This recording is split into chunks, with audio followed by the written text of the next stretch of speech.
Welcome everybody. I'm Sharon Constanson, CEO of Genius Methods and Genius Boards, and this is part of what has turned into a much longer series of Nuggets events than I had possibly imagined, expecting to do about 4 of them. I think we're into month 3 already of doing one every single week except over Christmas. So going well, going steady. We're now in the middle of a little mini series within this lot on diversity.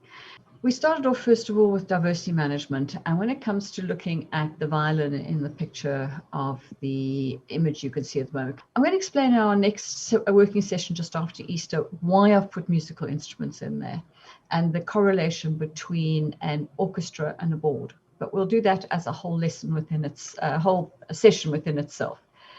What we're talking about now is looking at what have we covered over the period of time that we've been talking about diversity.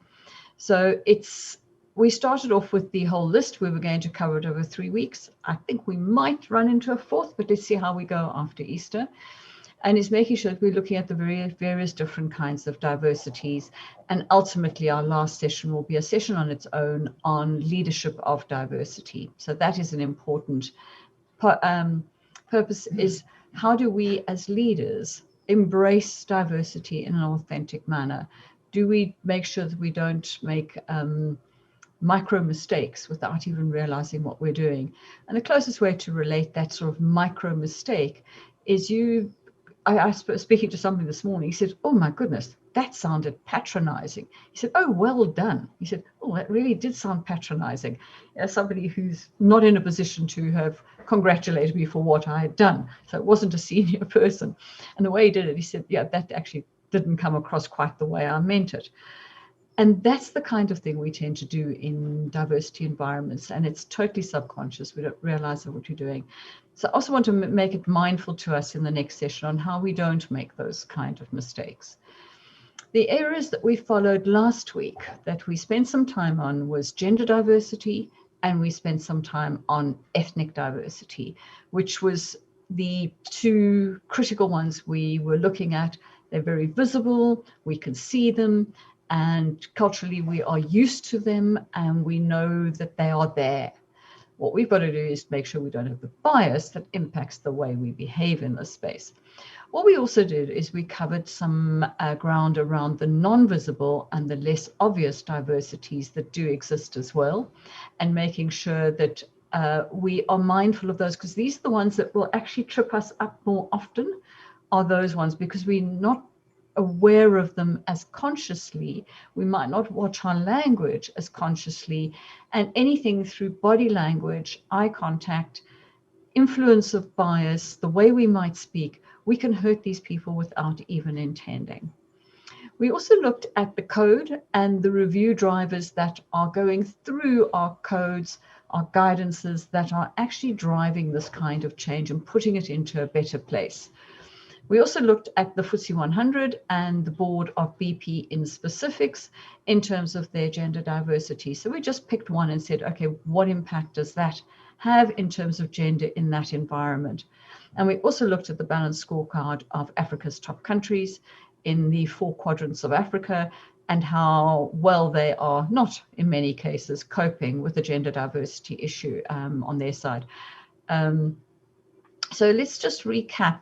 Based on the ones that we have looked at, there are 9 protected diversities, of which we looked at sex being gender, and we looked at ethnicity being race. So they're using different words in the legal terminology of what is protected, but those are the ones that we look at. If you look at some of the others, pregnancy is visible at a point, but might not be in the early stages. Age is another one we're going to talk about now. Disability, those 2 are the ones that are also a lot more visible, the age and disability one. The others, once again, we're starting to get into grey areas. They might not be as obvious to you what they are, and sometimes does it really matter? No, it doesn't. I had a gentleman who worked for me for years and years. And only at the point he was getting married did I get to understand his religious beliefs. I knew he was a Catholic, but that was all I knew. I didn't need to know more. It wasn't important. It didn't impact his job. It wasn't my business. But potentially, if I look back, I could have said things that were inappropriate because of what his beliefs were. And I think we're a lot more conscious now, 20, 30 years later, on these kind of issues. But there's a circumstance where I still go back to, we are entitled to our privacy and we don't have to have everything transparent, but we have to be sensitive to what differences might exist that are not visible to us. We looked at the list of less obvious diversities as well. So just as a reminder, there's some of the ideas. There are plenty more of them. And we covered the ones we're going to cover now are going to be age diversity, country and culture diversity. And then we'll pick up the following session on social and deep diversities, which are some of the others we've just run through quickly on that list. So if we look at age diversity, the generational differences that exist in our workplaces are quite defined in 10, 20 or 15-year age group categories. And there are 5 generations that are around in our business environment at the moment. We've got the maturists, people born before 1945. Then we've got a large group which are known as the baby boomers. A lot of these people are in boardrooms at the moment, in senior positions in jobs. Some of them have retired, many of them have not. They're running their own businesses. You've got a lot of baby boomers in the marketplace. Then you've got Generation X, of which most of these are in the workplace at the moment in some way, many of them now moving into senior roles, into management roles, leadership roles. So these are the Generation X, which are known as Generation X is parents of Millennials, so just known as Generation X. Then you've got Generation Y, which are also known as the Millennials as we know them. And these Millennials now are the younger age group in our business world, those between 25 and 40. So they are coming into their careers, bedding their careers in, and having an influence on the way business is behaving and responding to this generation of people that are coming in. So the sayings often go that the Generation Y have been very, very successful on ensuring the pensions of Generation X, and equally have made a lifestyle and a quality lifestyle for Generation Z at the moment as well, Generation Y and Z.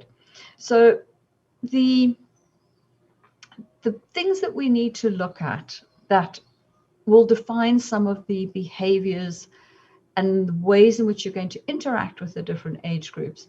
One of the things that when you're looking at culture and you're looking at behavior, specifically those 2 things, when it comes to age, your group between your baby boomers, your Generation X, are probably the ones that have got the highest coping strategies at this point in time in terms of managing stress, managing the environment, managing multiple inputs, and equally probably delivering at the top end of their performance scale in terms of their job and their leadership role. So the maturists at this point are probably ones that are far less digital, unlikely to be as a mass in the workplace. Most of them are sitting in the retired space. And then you've got the Millennials coming through as well. So the concerns that HR departments and leaders are having at the moment with the younger groups is resilience. This is one of the big things. They've got agility, which is one of the things we want from leaders and from employees, is that agility and the ability to be flexible and to work with the constant changing environments that are around us. But the one that we are feeling that this younger group are not dealing with is the resilience factor. Can they deal with change at the rate it is occurring? Can they deal with the environment that is as demanding in terms of time, expectations from them, longer working hours, things like that, that is something the generation before took as a norm. So it definitely is a different environment for that generation of people. Curse of the youth. As how many times have I heard my parents say it? I hear other parents say it. I hear my siblings say it about their children. And Socrates said back in 400 BC, today's young people love luxury, they are impolite, despise authority, don't respect their elders, and keep chatting instead of working. Now, that is probably every generation's view on the generation that has followed them, or two generations beyond them, below them. So it is interesting that we all think that the youth are never going to manage to take over. They're never going to have any of the coping strategies. And miraculously, generation after generation, to a degree, they are completely capable. So just looking at the millennials, because these are the ones that are going to challenge us as executives in management, and that are the ones that need to, from the point of view of how do we work with these people, how do we understand them, is dealing with the fact that they've probably got a very good education. So that's the first thing. They've lived at home a lot longer. So the comforts of mum and dad are definitely part of their lives. And they tend to be having their families a lot later. So well into their 30s seems to be when it comes to marriage and families. One thing that I think all of us will probably agree, is that view between work-life balance is far more sound than it might be for the generations that have gone before them, where it's all work, no play. You work to bring home an income, you work so that your family can have. Now, what they're doing now is saying, actually, no, work is not that critical. I'm not going to work to that extent. I'm going to find a balance between working for the pleasure of working, working for a purpose, having a real reason for the company I've chosen to work with, but I'm equally going to have date night, I'm going to have time off, I'm not going to work weekends. You obviously have huge exceptions to that, but that tends to be the view of where they're coming from. They also come into it with an assumption of equality. So we were talking about diversities, and this is what the topic is of this discussion. They don't see that their age is a diversity or a challenge or a barrier or anything. They believe in equal. Now, whether that is the male or female next to them, whether it's the person with ethnicity next to them, the person who's pregnant, whatever it may be, they believe in equality in a way we are not familiar with. If I look at the average age of the people in this group, and sorry, I'm not being disrespectful to any of you, I think there might be one or two in the younger age group that are with us. They seem to be less loyal. That job for life, staying with an organization for a long period of time, are all history from in their point of view. They will move but not move for the money, they will move for the purpose. They'll move for a greater value add that they are going to get in the equation. Interesting enough, in this one, I find a total contrast to the one about their purpose, is they're less empathetic, which is an interesting expectation. I'm not sure it's right or wrong, but anyway, these are what studies have said. But also the other one that I do get, and I do get this one because I see it, is they're easily triggered to a fad, a fashion, what is important, what needs to change. So they'll quickly get on the bandwagon of something, whether it be plastic or the planet. And most of these things have a really good value add and meaning behind it, but it's not necessarily how the older generation were wired to think in that space. So baby boomers, we were talking about the continuous consumption space that they've been in, and the value they've got in their pensions from the age group that is now in leadership at the moment. The people that are in leadership now, the age group that those who were born from 1960 to 1985, 1960 to 1980, sorry, my apologies, have come through a lot of challenged working environments of high periods of high unemployment, a time period where a lot of couples have gone through divorce far more than that were happening before. There's been a lot of illness that has sprung out of the way our lifestyle has been, things like cancer. Value insecurities, there's been war, there's been the issues between East-West, all those sort of things that we have been dealing with in a political environment.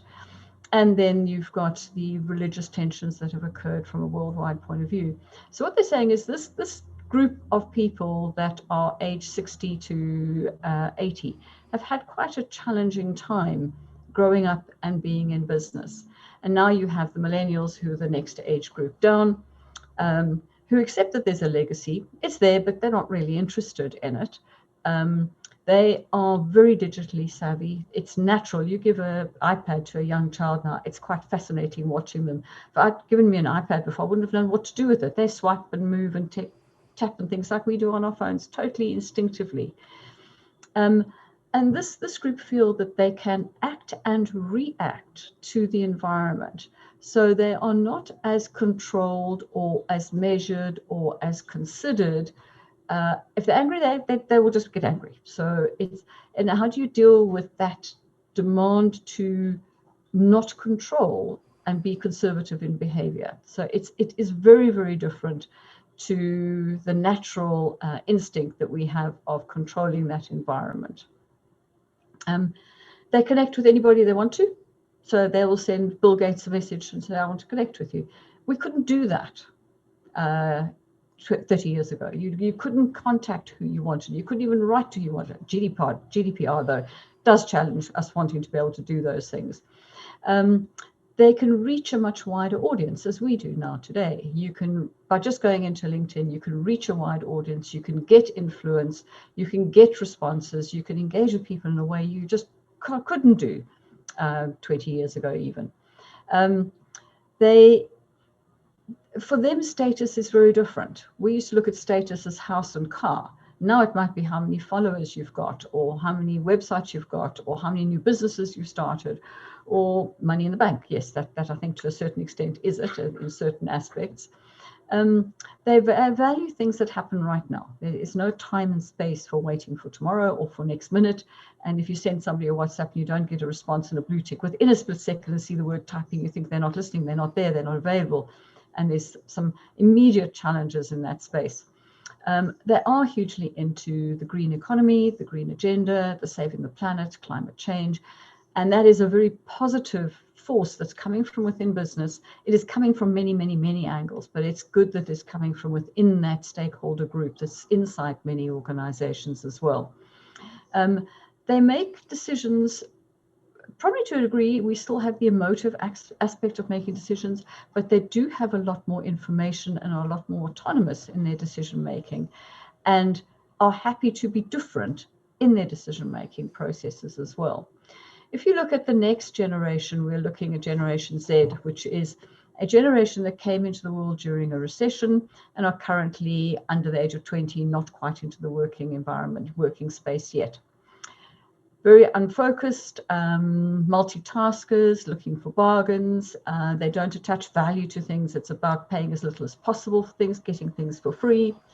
A belief is they might be more educated. Whether they're going to be more educated or more informed, or know where to find information and therefore become informed, or whether they're educated, is something that time will tell as to whether that generation will be more educated than the previous one. Entrepreneurial, have absolutely high expectations. They are going to be the prime minister of every country possible. They all believe in their supremacy and equality of being able to do anything they wish to do. So therefore, very big on individuality, and also look at the world globally.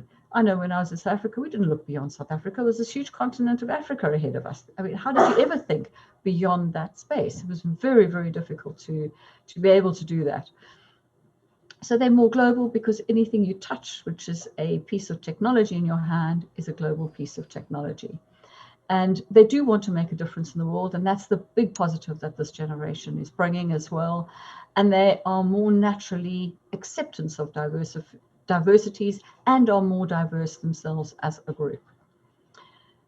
So if we move now from age diversity and we now start talking about country and culture diversity, we talk about the culturally, you will look at somebody who's come from a different country, a different continent, a different cultural DNA of a country. So if you look at somebody, for example, who's come from Japan, I worked with a Japanese organization recently, and the hierarchical nature of the way those boards work is just so counter to the UK Corporate Governance Code and the way our boards work, where the deference to hierarchy puts the Bank of England into into looking absolutely perfect. And that's one of the studies we have looked at, is the differential nature within an organization like the Bank of England. Here within the Japanese culture, it's very, very, very strong on the hierarchical nature. You defer to authority, to age, to seniority, not to knowledge, ability, and valued content. So it's a very difficult environment to work as a board evaluator, for example, because I'm in the hierarchical structure. I fit nowhere. So what right have I got to come and give them recommendations? And so their natural instinct to listen to anything coming in from an outside consultant that is not a more senior Japanese person than them in the hierarchical space of their, within Japan's sort of echelons of almost like classes, they're not going to listen. They're going to do what they want. So you sometimes wonder why they bother doing something of that nature, because their DNA is not to do that. The value I always bring, that even if it's not in their DNA, they have heard, and therefore change will occur, but in a very different way, in a very different pace. They will onboard some of those things as their own knowledge and their own interpretation, and ultimately will make those advances in corporate governance within the environments that they're operating in. They often say that multicultural teams can sometimes work less well. Now, the challenge you have with it working less well is because you have so many different views. So if you're looking at diversity, you don't want all 10 diversities or all 17 diversities to be sitting in your boardroom, because that is going to be extremely unproductive for any chairman to try and lead that environment. It's not going to work easily. So you need to make sure your diversities are those that are applicable to the environment that the business is operating in. But also you need the leadership, which we'll talk about in a later lesson, of how you lead the different diversities so that you get the best out of all of them. And that's not just the diversity of knowledge. It's equally the diversity, as we've talked about, of country and culture. And sometimes you will find people that we talked the other day, lesson two or three lessons back, we talked about the different quotients, and we talked about the cultural quotient. And the cultural quotient is where people can naturally fit in to working with different cultures in a more seamless manner than other people can do. And the importance and the value that brings to somebody who is culturally savvy and competent in this space. The value that you get out of the diversities, because we've talked about the challenges now, the value you get is the 3-dimension. You're looking at things in color, you're looking at them with music, you're looking at them with vibrancy, you're looking at them in all many lenses and aspects. And the outcome of that multiple lens view on things is that you're going to be making an enhanced valued decision in the process of getting there. The risk of it taking longer is there. That is up to leadership and management, and allowing those conversations to occur and to listen to different points of view. You know how many boards I've heard say, when we brought in somebody who is younger, their perspective on things is just so different that we would never ever have understood that perspective, and therefore the value of having that conversation, that environment. That doesn't mean that every board director has to be a diversity. Sometimes you bring that diversity in as the expert knowledge for the purpose of a part of a meeting, and that is the important part for a board to take advantage of, is to get that diversity of thought, but without trying to confuse the team, because that is not going to bring the value that you're looking for. So what we are looking at is important for the leadership aspect to bring diversity to a point of productivity is very, very key to us all saying diversity is important and it is valuable. It is, if we can deal with the two things we've just talked about, is to pull out the ability to use the strengths of it, but equally to pull out the ability to manage the challenges that it brings with us. And it isn't easy, but it is something that is important for particularly chairs of boards and CEOs leading executive teams to ensure that that is handled as efficiently as possible. For a chairman, it's more difficult because you don't see those people very often. You're with them for short periods of time. You're trying to make major decisions, and you've got people who are, to differing degrees, prepared or knowledgeable. For a CEO, they've got their exec team that are working with them every day. They're working in specialist areas. They know what they're doing in their space. And people tend to forget those diversities are in existence, which is the good place to get to. It's far more prevalent when you're in a board environment than in an executive group environment. So Hofstede had his cultural model where he ranks people with different criteria. And based on the criteria, if you've got a large number outcome, it's a very competition, achievement, success-driven environment. Everybody wants to be the best. They want to be the leader, and described as a very masculine score. And they did this in terms of teams and countries. And in the case of this one, they did it on the US and Donald Trump. And there's a lovely photograph of him signing the abortion bill. And I don't think I can find a female there, unless, of course, there's a sex change individual there that we can't identify because that's not meant to be visible. So, but it's interesting what you see there. If you look at a country that has got a lower score, more feminine score, where caring for people, quality of life, cooperation, working in teams, trying to get consensuses, and working more collaboratively together, a country that has been given a feminine score, a 5 in comparison to a 62, which is quite a vast difference. And the image that comes with that is Isabella, which is their prime minister, signing the progressive climate change bill. And there I can't find a man. So you've got a complete opposite between one country and another. And in this case, you actually even have a pregnant lady that's involved in this. So it's just, if you just look at how different those images are, whether these were acted out, I doubt it. But it's interesting that you can see the clarity of the different psyches of groups, therefore cultures that they form with the collection of people that are made up and the way they lead. If you look at New Zealand, for example, you would probably find that's quite a balanced one, but you have got the difference of a female leader.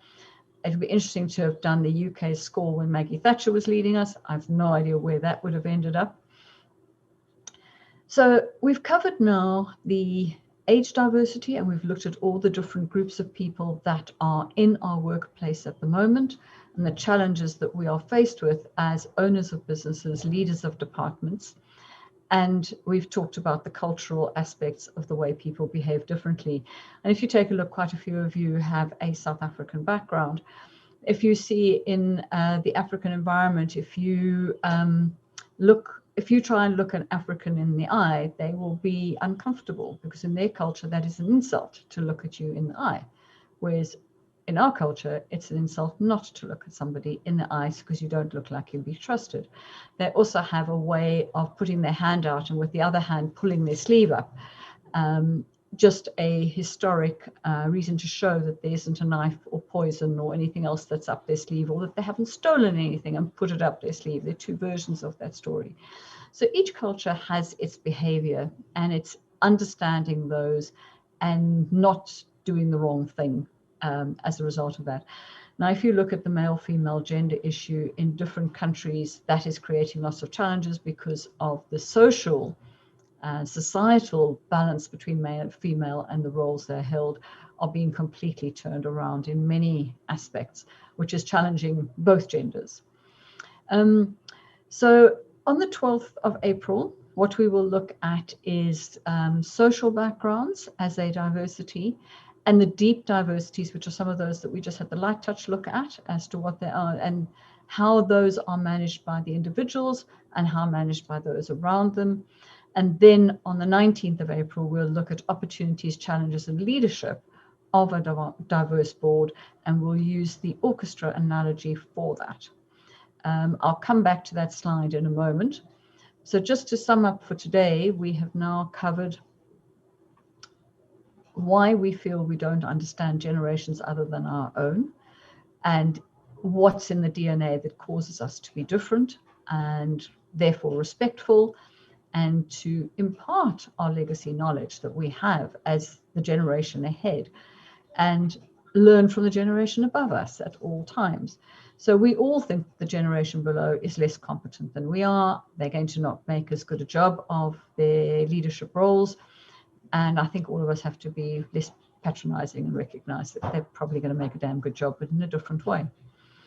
And we've also understood culture and how that impacts the behavior of people within a group and within a team, and how we need to be mindful of the business understanding of those different groups of people and the countries that they come from, and not generically equally put people in a box because they come from Japan or they come from Africa or come from an environment where the corporate culture is different. If you look at somebody who comes out of a big four consulting firm, or somebody who comes out of a big legal firm, or someone that has been trained and brought up in the business world through a, let's say, for example, a marketing company, their team, their behavior and their operation within a team is going to be very different between those two groups. That's another aspect of cultural diversity that we mustn't ignore. It's not just country, it is culture in terms of the way people operate and the way they think and the way they've been brought up as well. And it's causing the way that they behave. Just bear in mind, we are all effectively on the top of the pinnacle of our experience of life. So we are influenced by what we have learned and what we've experienced, what hurt, what worked, what made us money, what didn't. And we will always be biased and influenced by the experiences we've had all our lives. And the things that are important is to respect and understand that others around us are different. The question here is that the census regarding gender questions, that, as you said, there was yesterday, first time you'd seen the term straight heterosexual. It sounds like a description and a word at the same time. Interesting, Martin. I hadn't seen that one, but the part that I find interesting now, when I was doing some imagery for this session and for the one that I'm working on with the class tonight, is you don't just have the male female signs anymore, where you've got the cross, the one that's the circle with the cross on it and the arrow. They've now got a one that combines those two together, where you've got the arrow and the cross on one image. So you've got these three images. And the other one you see in quite a few big corporates, when you go to the ablution facilities, and you've got the ladies, you've got the men, and you've got the half and half. And you've actually got a sign where you've actually got a man on the one half and you've got a lady's dress on the other. So people who don't feel comfortable going into either the ladies or the men's can go into the third version, which is interesting. It's not something, I mean, if you look at Europe, everyone goes everywhere. You know, everyone's in the same place. We're talking about these classifications apply mainly to Western Europe and America. In other cultures, there is a difference. In Korea, the generation boundaries are totally different. Yes, so the generation XYZ we're talking about is very much in our English-speaking world at this point in time. But if you look at other generations and other countries, they will classify age groups in a different way. But interesting is that they still classify that there are behavior differences between age groups, which is really the point that we are looking at. Then we've got the point that, which is a bit sort of a tangent to this, is the whole culture of welfare and welfare support in different countries creates unintended outcomes between your youth, your middle age, your different age groups as to how they respond to a welfare culture. And reading on a book which I have here, which I'm doing some work on at the moment, which is a very interesting book written by Nene, who is talking about diversity and inclusion. And it's her personal story that she uses to address the different diversity challenges that exist. And age is one of the things that she does make reference to, and expectations of other people, not only on her gender and her color, but equally on her age. And she was saying that she made an effort to break the barriers and to become educated and to have a career. But people who got equally good marks as her in the final year of school chose not to make that personal effort at the age of 16 to 18. And she says if she goes back to her village where she was born, how many of those people are sitting in a handout aspect of life? And that is not even a welfare country. So you find it even worse in a welfare country than you'll find in one that's not a welfare country.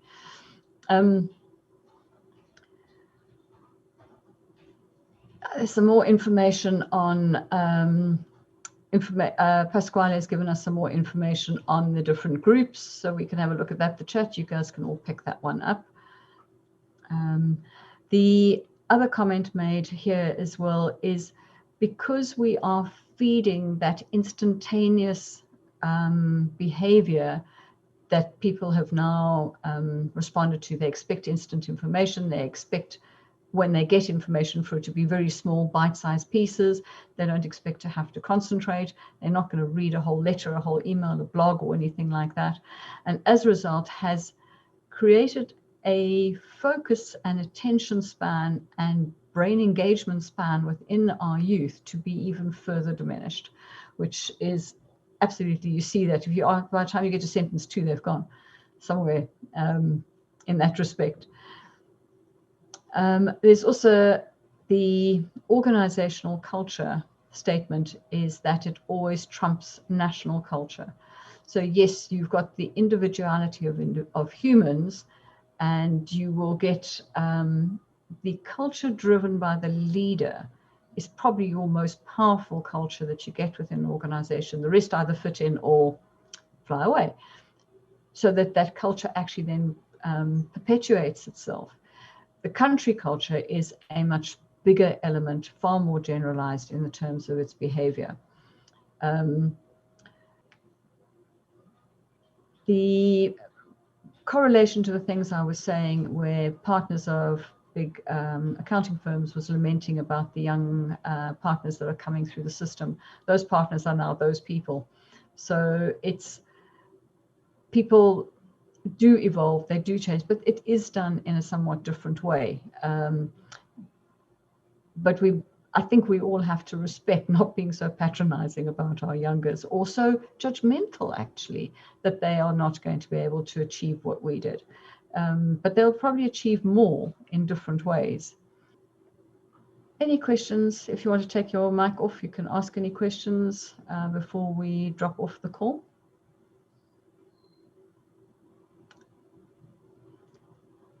Right, thanks everybody. I appreciate the time. Thank you for feeding into the chat, so I don't feel like I'm only looking at the stained glass window. There are real people behind it. Do enjoy it. Thanks a lot. All the best.